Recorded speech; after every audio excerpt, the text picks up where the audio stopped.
अब हम लोग पढ़ने जा रहे हैं वॉल्ट डिज्नी, जो हम लोग ने आधा चैप्टर कंप्लीट किया था, आगे का जो पार्ट है हम लोग रीड करेंगे। सो आप लोग ध्यान से समझिएगा। Let's start.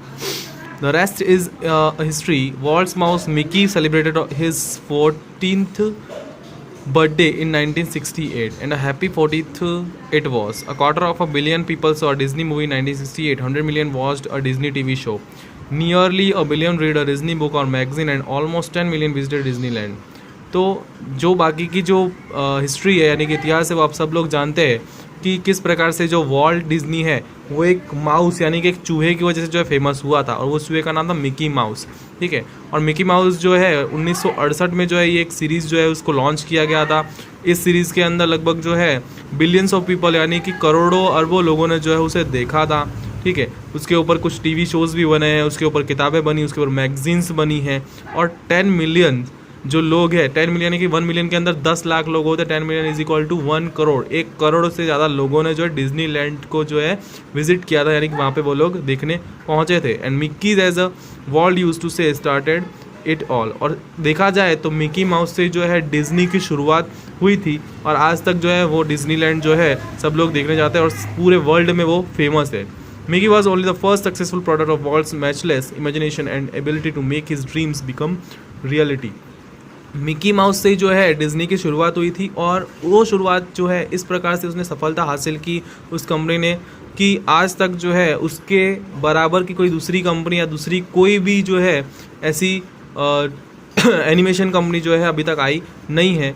और ये जो सपना था, ये जो ड्रीम्स थे वो वॉल्ट के ही थे, यानी कि जो उनके ब्रदर थे उन्हीं के थे। It was an ability to could turn on for any occasion large और small. Once when my son Roy Edward at the measles Walt came and told him the story of Pinocchio.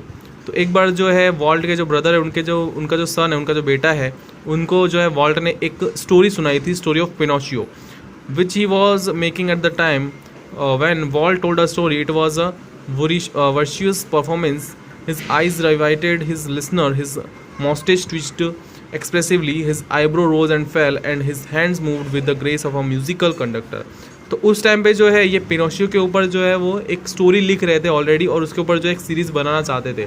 तो उन्होंने जब story सुनाई तो ऐसा लगता है जैसे कि रियल में जो उस सीरीज़ के उस जो कार्टून्स के कैरेक्टर है वो खुद ही हो।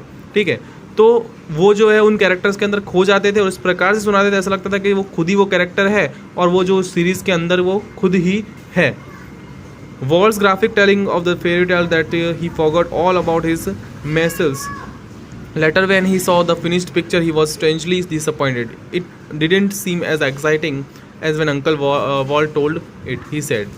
तो उनका जो मतलब भतीजा था वॉल्ट का, जब उसने स्टोरी सुनी तो स्टोरी सुन के तो बहुत ज़्यादा एक्साइटेड था, पर जब उसने वो सीरीज़ देखी या जो मूवी उन्होंने सेलेक्ट की थी वो बना के पूरी देखने की कोशिश की, देखा, तब उनको पता चला कि वो इतनी एक्साइटेड नहीं है। स्टोरी सुनने में ज़्यादा एक्साइटमेंट था उनको, पर वो उसको देखने में इतना एक्साइटमेंट नहीं था। Like many people who work to create humour, Walt took it very seriously.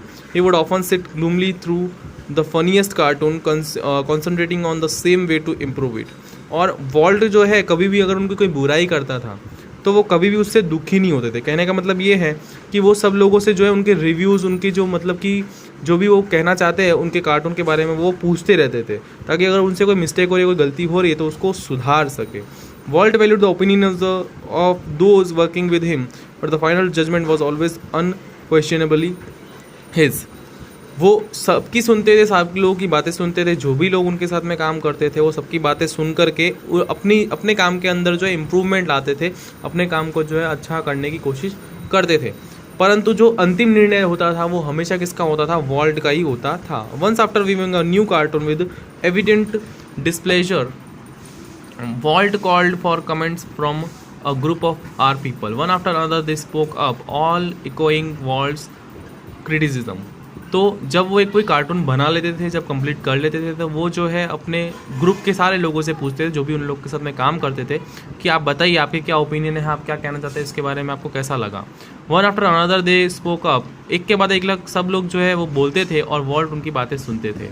I can get rubber stamp that say yes Walt, he snapped. Then he wheeled and asked the projectionist what he thought. The man sensed that dissent was in order. I think you are all wrong, he declared. Walt just grinned. You stick to your projector, he suggested. Walt involved himself in everything during one story conference on the Mickey Mouse Club TV show. The storyman, pointer in hand, was outlining a sequence called How to Ride a Bicycle. तो vault जो है सबकी बातें सुनते थे, सबकी जो है ओपिनियन लेते थे, ठीक है। और एक बार जो है उन्होंने अपने जो प्रोजेक्टनिस्ट था, यानी कि जो प्रोजेक्टर के ऊपर जो मूवीज़ चलाता है उसको प्रोजेक्टनिस्ट बोलते हैं, ठीक है, उसके जो है भाव पूछने चाहे, उसके जो थॉट है वो पूछने चाहे कि आप क्या विचारते हैं, आपको कैसा लगता है, ये सीरीज़ आपको कैसी लगी जब वो कोई कार्टून बनाते थे तब। तो उनके जो प्रोजेक्टनिस्ट है उनको ऐसा बोला कि ये कार्टून जो है बहुत अच्छा है, मतलब कि उन्होंने उसकी कोई बुराई नहीं की। तो ये बात जो है वॉल्ट को बिल्कुल अच्छी नहीं लगी, क्योंकि उनको जो है चापलूसी करने वाले और इस प्रकार से जो है मतलब कि बातें करने वाले लोग पसंद नहीं थे। उनको ऐसा अच्छा लगते थे कि कोई व्यक्ति उनकी गलती निकाले और वो उस गलती को सुधारे। वो ऐसे लोगों के बीच में रहना पसंद करते थे, ताकि उनको इस बात का बुरा नहीं लगता था कि लोग उनकी बुराई कर रहे हैं या उनकी गलती निकाल रहे हैं। उनको ये अच्छा लगता था कि हाँ, अगर वो उनके दोस्त उनकी गलती निकालेंगे तो वो अपनी मिस्टेक को जो है सुधार सकते हैं। और Walt involve himself in everything, Walt जो है हर चीज़ में जुड़ जाते थे, यानी कि हर काम वो खुद से करते थे। During one story conference on the Mickey Mouse Club TV show, the story man pointer in hand was outlining a sequence called how to ride a bicycle. Now when you get on your bicycle he began. Walt stopped him. तो एक बार जो है मतलब कि एक TV show के दौरान उनसे एक सवाल पूछा गया कि how to ride a bicycle, यानी कि एक साइकिल कैसे चलाते हैं, कि आप जानते हैं साइकिल चलाना आपको आता है? क्योंकि इतना बड़ा व्यक्ति है भाई, उसको साइकिल चलाना नहीं भी आता होगा तो कोई प्रॉब्लम वाली बात नहीं है, यानी कि मतलब कि वो कार में भी घूम सकता है, ठीक है, उसको साइकिल चलाने की ज़रूरत ही नहीं है। पर उनसे पूछा गया कि आपको साइकिल चलाना आता है। जब ये क्वेश्चन उनसे पूछा गया तब उन्होंने उसके जवाब में ये बोला, now when you get on your bicycle he began. Walt stopped him. Change your bicycle to bicycle, he said, remember every kid is not fortunate enough to have a bicycle of his own। तो vault ने उनसे कहा कि देखिए, आज भले मैं इतना बड़ा व्यक्ति हूँ, ठीक है, इतनी बड़ी जो कंपनी, इतनी जो बड़ी जो फ्रेंचाइजी उसका मालिक हूँ, बट एक टाइम में मैं भी क्या था, एक छोटा बच्चा था, ठीक है। और हर एक बच्चे के मन में ये ख्याल होता है कि कब उसको जो एक साइकिल मिले, कब वो अपनी साइकिल चलाए, ठीक है, वो अपनी साइकिल का खुद मालिक हो। साइकिल चलाना हर छोटे बच्चे का एक सपना होता है, एक ड्रीम होता है। उसी प्रकार से मेरा भी एक सपना था, मेरा भी ड्रीम था, यानी कि मैं भी जो है सीधे कोई मतलब कि अमीर ही पैदा नहीं हुआ था। मैं भी जो है मैंने भी शुरुआत की थी, मैंने भी एक सीढ़ी चढ़ी और उस प्रकार से जो है मैं इस मुकाम पर पहुंचा हूं।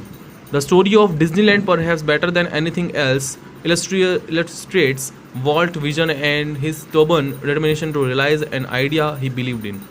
और वॉल्ट जो है बहुत ही मतलब कि ज़मीन से जुड़े व्यक्ति थे। इतना बड़ा डिज्नीलैंड उन्होंने खड़ा कर दिया था, परंतु वो डिज्नीलैंड जो है एक प्रकार से देखा जाए तो वॉल्ट की दृष्टि में जो है वो अलग ही था। दूसरे लोग जो उसको देखते थे तो उनको बस ऐसा लगता था कि ये कितना बड़ा डिज्नीलैंड है, इससे कितने सारे पैसे आते होंगे, इसका मालिक कितना पैसे वाला होगा। परंतु वॉल्ट की नज़रों में वो एक सिर्फ डिज्नीलैंड नहीं था, वो उनका एक सपना था, ठीक है। For years Walt had quietly nursed the dream of a new kind of amusement park. It would be a potpourri of all the ideas conjured by his fertile imagination। उनके लिए उनके जो सपने थे वो एक प्रकार से रियल उन्होंने किए थे, मतलब कि सपना उन्होंने साकार करके अपने सामने खड़ा कर दिया था। But the idea of sinking millions of the dollars into an amusement park, even world's kind of amusement park, seem to preposterous that he would not mention it to anyone. परंतु उन्होंने ये नहीं सोचा था कि वो उस अम्यूजमेंट पार्क से या उस डिज्नीलैंड से पैसा कमाएंगे। पैसा कमाना उनका एकमात्र जो है मोटिव नहीं था, उनका लक्ष्य नहीं था। वो लोगों को खुश करना चाहते थे, लोगों को हंसाना चाहते थे, ठीक है। वो चाहते थे कि लोग अपनी चिंताओं को भूल के जो है उनके डिज्नीलैंड में आए, ठीक है, अब थोड़े खुश हो, थोड़े खेले घूमे फिरे, ये वो चाहते थे। वो पैसा कमाना नहीं चाहते थे। ही जस्ट क्वाइटली बिगन प्लानिंग। और वो जो इस प्रकार से जो है मतलब कि अपना काम हमेशा करते रहते थे।